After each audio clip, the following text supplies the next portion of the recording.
नमस्कार, हमें बड़का बिहारी और एक वीडियो के माध्यम से रिएक्ट करल बानी नथुनिया 2 जौन सॉन्ग आइल बा खेसारी लाल यादव डेजी शाह के साथ में सारेगामा हम भोजपुरी चैनल पर। और ये गाना बहुत तेजी से वायरल हो रहा बा। जब हम वीडियो बनावत नहीं, गाना कहिला 8 से 9 घंटा भइल बाटे और भाई साहब 5 मिलियन क्रॉस कर चुकल बा व्यूज।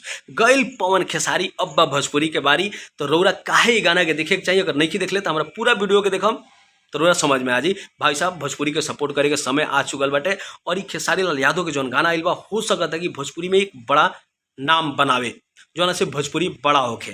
चलिए गाना के बारे में बात कीजिए। गाना में कुछ माइनस पॉइंट बा जो ना पर बात की जरूरी बाटे।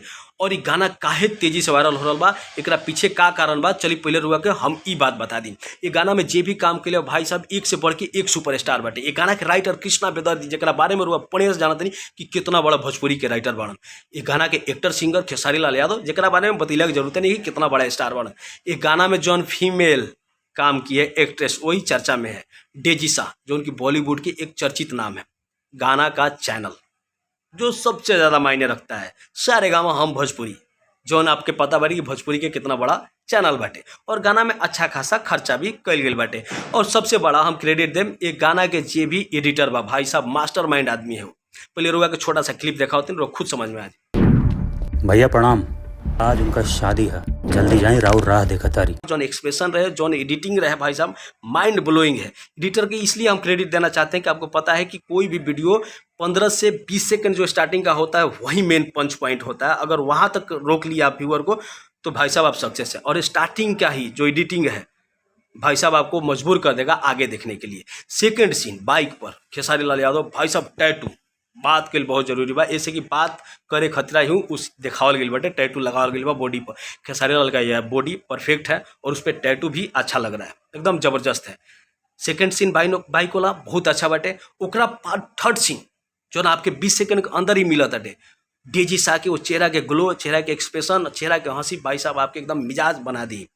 और सबसे बड़ा बात कृष्णा बेदर्दी, जिनके ऊपर बात करना जरूरी है। आपको पता है कृष्णा बेदर्दी ज्यादातर सॉन्ग खेसारी लाल यादव के लिए लिखते हैं, लेकिन सबसे बड़ा बात क्या है, अलग उनको क्या बनाता है अगर हमारे नजरिए से देखिएगा तो कृष्णा बेदर्दी एक अच्छा राइटर का काम है कि जो भी उनका गाना गाने वाला है उस आदमी का रेंज देख के शब्द का चयन करे लिरिक्स में। और इसमें मास्टरमाइंड है कृष्णा बेदर्दी।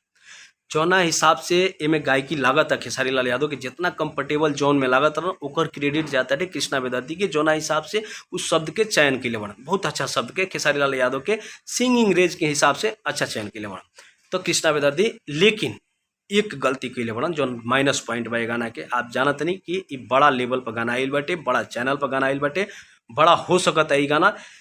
तो आपके पता बा कि बार बार लोग चोली घघरी के वजह से रोस्ट करेला भोजपुरी के, लेकिन चोली शब्द ना यूज कर चाहते रहे कृष्णा बेदर्दी के, ये एगो माइनस पॉइंट बा। एक और माइनस पॉइंट हमरा लागल कि ये में दो तरीका से खेसारी लाल यादव के देखा गया बा, एक सिंगर और एक आशिक के रूप में। जौन टैटू वाला सीन बा वो आशिक बा और जौन गायकी वाला सीन बा वो सिंगर बाटे। वो मतलब शादी में गायक बन के गई। तो जहाँ वो सिंगिंग करत रहन माइक पकड़ के थोड़ा सा और एक्टिव हो सकत रहन, जैसे लागत एक साइड से उनका कोनो पैरालिसिस हो गई बाटे वो टाइप के हमरा लागला। बाकी हाँ गाना के भाई साहब कलर करेक्शन तो परफेक्ट बा, गाना की एडिटिंग में तो कोई सवाल ही नहीं है। अच्छा डायरेक्शन जो भी किया है वो भी सुपर स्टार है भाई साहब, वो भी माइंड ब्लोइंग डायरेक्टर है। इसलिए कि जिस हिसाब से फ्रेमिंग किया गया गाना का जबरदस्त किया गया, मतलब मिला जुला के गाना बहुत सुंदर बाटे।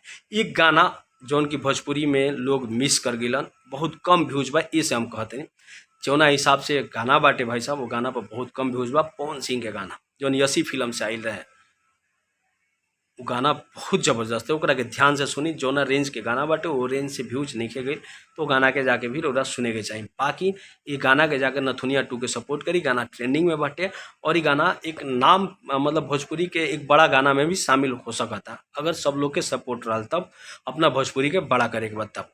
बाकी आपके गाना कैसा लगा बाटे कमेंट बॉक्स में जरूर बताएं। धन्यवाद।